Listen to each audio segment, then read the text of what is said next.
une partie où il y a un champ magnétique. Vous voyez très bien que le P c'est en 30. Donc là, on va considérer par exemple un électron qui sort par exemple de ce point-là ou bien qui sort de haut. Donc bien sûr, il va continuer ce mouvement vers le point M.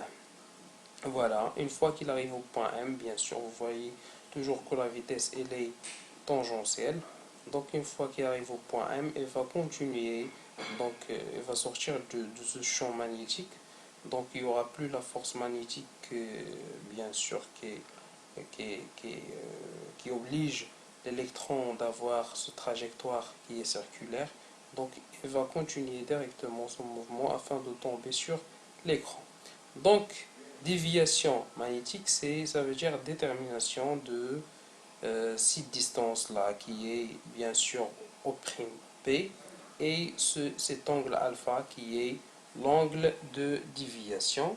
Bien sûr, on appelle angle de déviation magnétique l'angle entre la direction de la vitesse, bien sûr la vitesse V0, entre la direction de la vitesse et la vitesse du sortie du champ magnétique.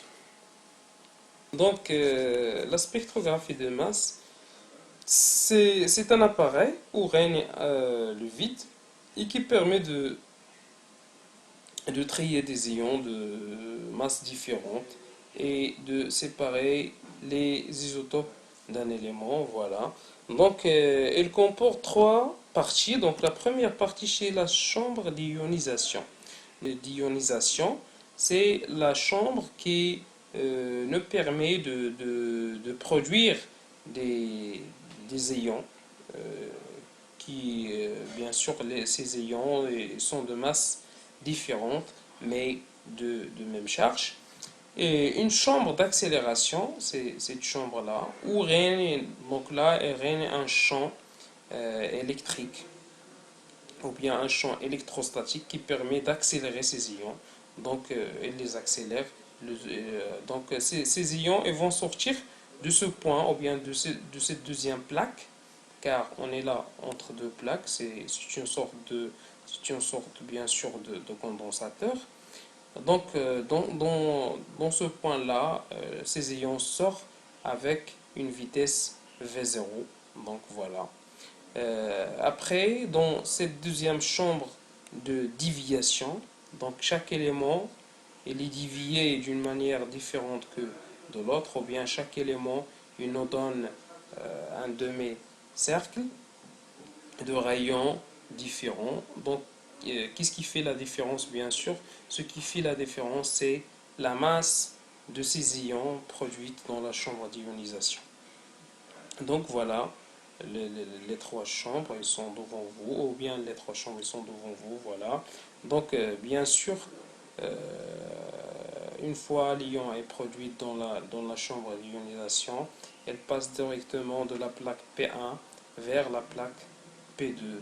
Donc il est accéléré grâce à un champ électrique et bien sûr grâce à une force électrique, voilà, qui pousse l'ion vers le point A, donc afin de sortir. Donc une fois l'ion est sorti, donc il va bien sûr décrire cette trajectoire que vous voyez bien sûr. Pourquoi encore une fois? Car là on est dans un champ magnétique, donc qui dit champ magnétique dit force de Lorentz. Donc on peut étudier ce mouvement en utilisant la base de Freinet, encore une fois. Et voilà, donc c'est un petit peu la méthode. Donc je vais vous donner dans la troisième partie, ou bien dans la vidéo suivante. Inch'Allah, on va essayer de travailler sur des exercices et on va traiter tout ça donc afin de vous donner quelques relations essentielles que vous pouvez rencontrer dans plusieurs exercices. Donc le cyclotron, donc définition, un cyclotron est un accélérateur de particules chargées, bien sûr, des protons par exemple.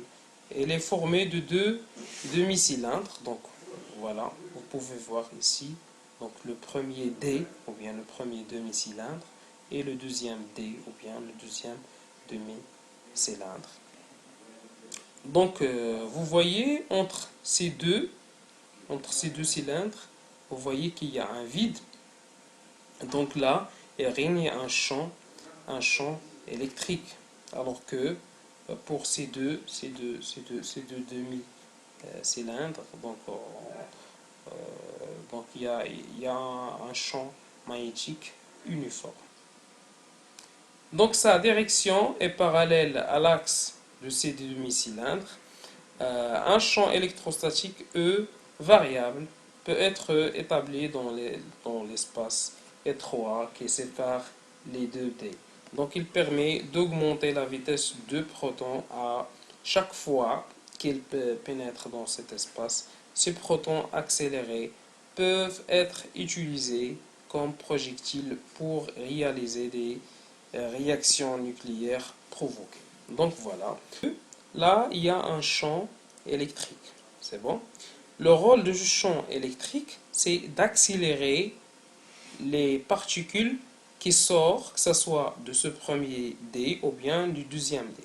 Donc, une particule entre dans ce premier dé et va entrer bien sûr avec une vitesse V0. Et puisqu'il y a un champ magnétique, donc il y aura une force magnétique. Donc, bien sûr, on a parlé du champ magnétique, on a dit que la trajectoire va être un demi-cercle, comme vous voyez ici, de rayon R, bien sûr, et de diamètre de R. Une fois cette particule, par exemple, cet électron de ce premier dé, il va entrer dans un champ magnétique.